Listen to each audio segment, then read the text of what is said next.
think it's nice you laughing?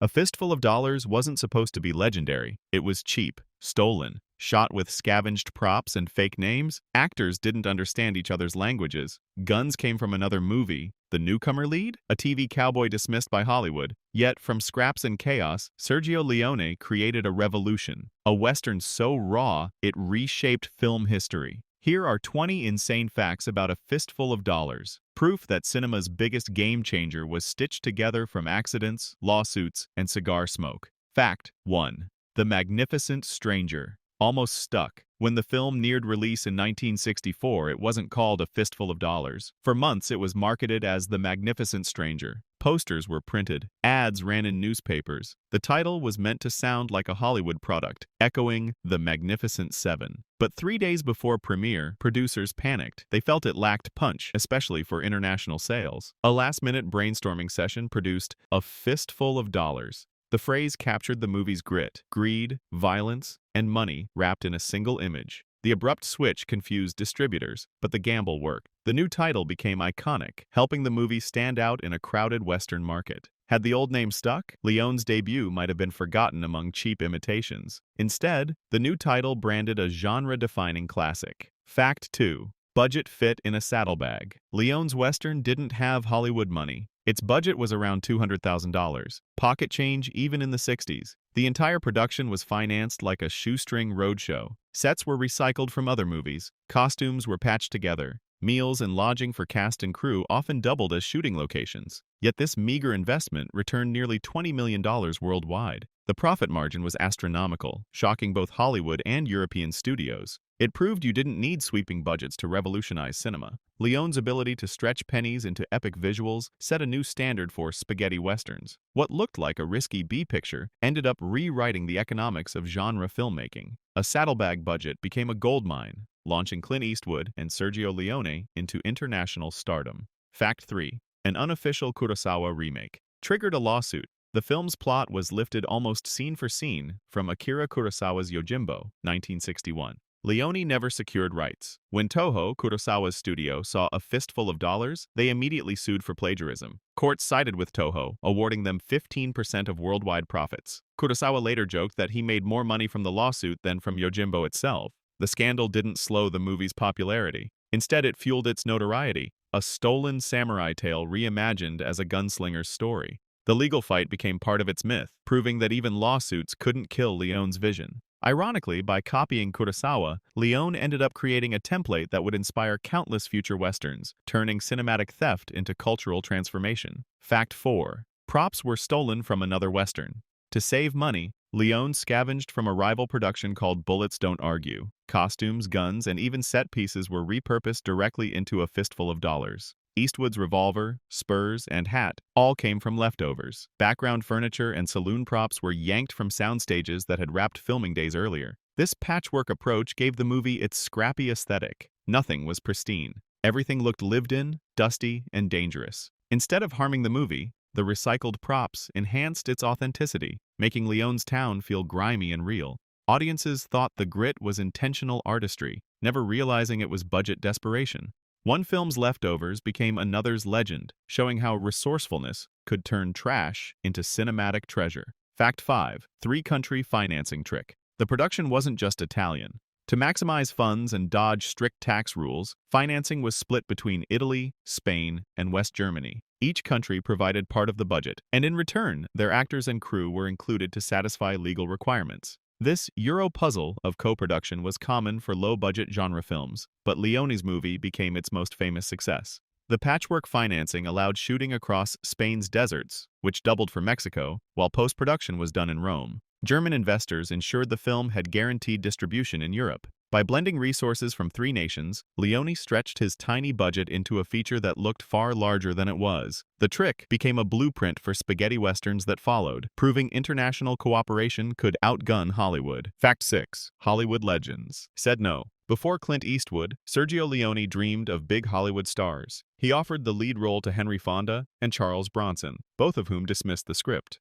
Bronson called it the worst story I'd ever seen. Leone was rejected repeatedly until actor Richard Harrison recommended an unknown American working in Italy, Clint Eastwood. At the time, Eastwood was still tied to TV's rawhide and desperate for film work. He accepted for a fraction of a Hollywood salary. The role became his breakout, transforming him from a fading television cowboy into an international star. Ironically, the very actors who mocked the project later admitted regret, while Eastwood's career exploded. What Bronson dismissed as garbage became the foundation of Clint's legend as the man with no name. Fact 7. Fake names for fake cowboys. In 1960s Europe, audiences wanted authentic American westerns. Italian names risked rejection, so the cast and crew adopted pseudonyms. Sergio Leone became Bob Robertson. Ennio Morricone was listed as Dan Savio. John Maria Volonté appeared as Johnny Wells. The marketing trick worked. Audiences assumed it was an American production. Posters boasted English names, fooling viewers across Europe and even some U.S. distributors. The deception became part of the spaghetti western playbook, with countless filmmakers adopting fake Anglo names to boost sales. Ironically, once Leone and Morricone became famous, their real names carried far more weight than the invented ones. What began as camouflage turned into legend, proving that even false branding couldn't hide genuine artistry. Fact 8. Leone directed like a mime. Leone barely spoke English, and his Spanish and Italian cast members often didn't understand each other either. To bridge the gap, Leone acted out scenes silently, like a mime. He would wave his arms, contort his face, and mimic gunfights to show the actors exactly what he wanted. Clint Eastwood, amused but sometimes confused, later compared Leone to a silent film director with six-shooters. The unusual method worked. Leone's physical demonstrations created performances driven by instinct and reaction, not scripted dialogue. Combined with the film's later dubbing, it gave A Fistful of Dollars its dreamlike, stylized energy. A language barrier turned into creative direction, proving that vision didn't always need words. Leone's mime-like style became part of his legend, shaping the operatic intensity of all his westerns. Fact 9. Chaos of multilingual filming. The set was a Tower of Babel. Actors shouted lines in Italian, Spanish, and English all at once. Scenes were filmed silently, with dialogue dubbed later in post-production. Benito Stefanelli, a stuntman fluent in multiple languages, often served as Eastwood's on-set interpreter, explaining Leone's directions in real time. The bizarre system confused the cast but allowed Leone to focus on visuals, knowing voices would be replaced. This approach, common in spaghetti westerns, gave the film its strange rhythm. Mouths often didn't sync with words, but audiences overlooked it, captivated by the imagery. What looked like a flaw became a stylistic signature. The multilingual chaos helped define the surreal, operatic tone of Leone's cinema, where gunshots and music mattered more than spoken dialogue. Fact 10. Eastwood's rawhide hand-me-downs. Clint Eastwood's iconic costume wasn't designed by wardrobe. He brought it himself. From his rawhide days, he packed jeans, boots, spurs, and even the revolver he used on TV. He also supplied the cigars that became part of his gunslinger's image.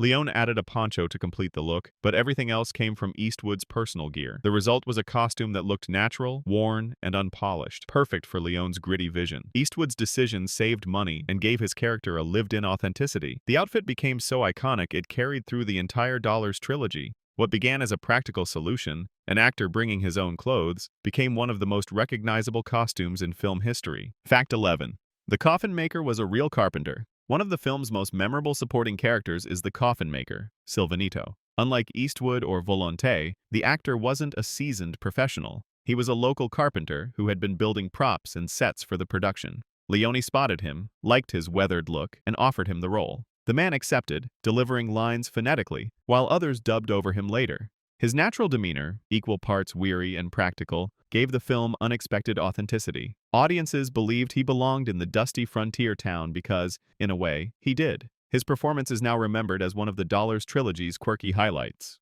A craftsman meant to build coffins off-screen ended up building cinematic history on-screen. Leone's willingness to cast locals blurred the line between actors and real people, deepening the movie's raw, lived-in aesthetic. Fact 12. Explosive gunfights were improvised. Leone couldn't afford elaborate stunt choreography or massive squibs. Instead, he improvised. Blank rounds were used recklessly, with dirt-packed charges hidden in walls to mimic bullet strikes. Explosions were timed by hand, with stuntmen dodging blasts by instinct. Eastwood himself performed many of the shots, narrowly missing debris as walls shattered. The lack of safety standards was dangerous, but it gave the movie its visceral edge. Gunfights felt unpredictable because actors didn't always know when charges would blow. What could have been sloppy instead created suspense, both on set and for audiences. Viewers believed they were watching chaotic frontier violence, not realizing the chaos was very real. Leone turned budget limitations into style, creating action sequences that felt rawer than anything Hollywood's polished westerns could stage.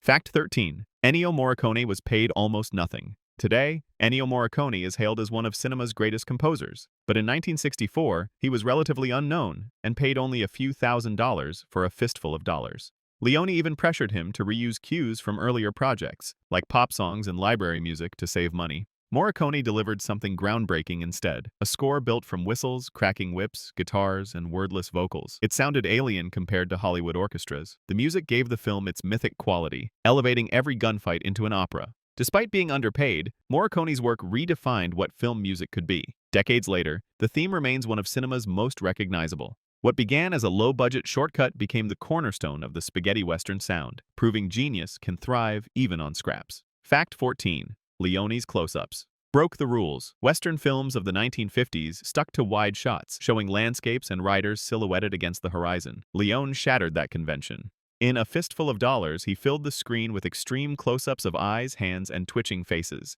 The technique was partly necessity. Close-ups were cheaper to shoot than wide battle scenes. But it also amplified tension. Viewers were trapped in the intensity of a stare-down, counting heartbeats before a gun was drawn. At the time, critics mocked it as overblown. Later, filmmakers from Sam Peckinpah to Quentin Tarantino copied it, turning Leone's trick into standard cinematic language. What began as a budget-friendly workaround evolved into one of the defining visual styles of modern cinema. Leone proved that sometimes breaking rules doesn't just work, it rewrites them. Fact 15. The Man with No Name was marketed differently everywhere. In Italy, Eastwood's gunslinger had no name at all, known only as the Stranger. In Germany, posters called him Joe. In Spain, he was advertised as Rubio, meaning the blonde. The international distributors each tailored him to local markets, creating a strange patchwork of identities. Leone himself avoided clarifying, preferring the character's anonymity. The result was mythic, a hero who seemed to exist outside time, culture, or identity. Eastwood's performance tied the versions together, but the fractured marketing gave the gunslinger a supernatural aura.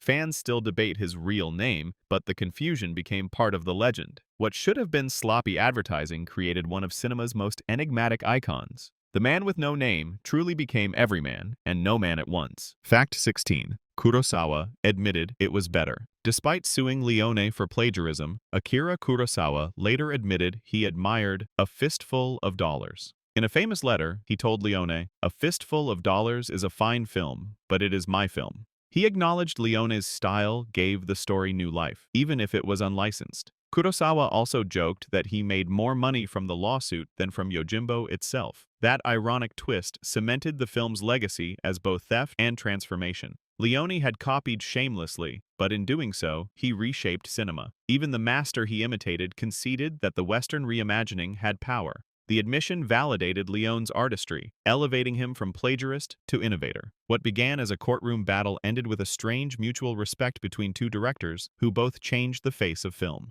Fact 17. Critics hated it. At first, when the film premiered in Italy in 1964, critics were appalled. Newspapers dismissed it as immoral, crudely violent, and anti-American. Some called it a disgrace to the Western genre. Reviewers accused Leone of glorifying murder and stripping away the nobility of cowboys. Yet audiences loved it. Word of mouth spread fast, and ticket sales soared. By the time it reached international markets, the same critics had to admit its commercial success. The backlash only amplified its reputation as a rebellious outsider. What was condemned as trash became a movement, sparking the spaghetti western boom. Leone proved critics wrong, showing that audiences wanted something grittier and bloodier than Hollywood's sanitized frontier myths. The sneers of 1964 became the praise of later decades, when A Fistful of Dollars was hailed as a masterpiece. Fact 18. Eastwood made $15,000 and built a fortune later. Clint Eastwood earned just $15,000 for starring in A Fistful of Dollars. At the time, it was decent money for a struggling TV actor, but nothing compared to Hollywood salaries.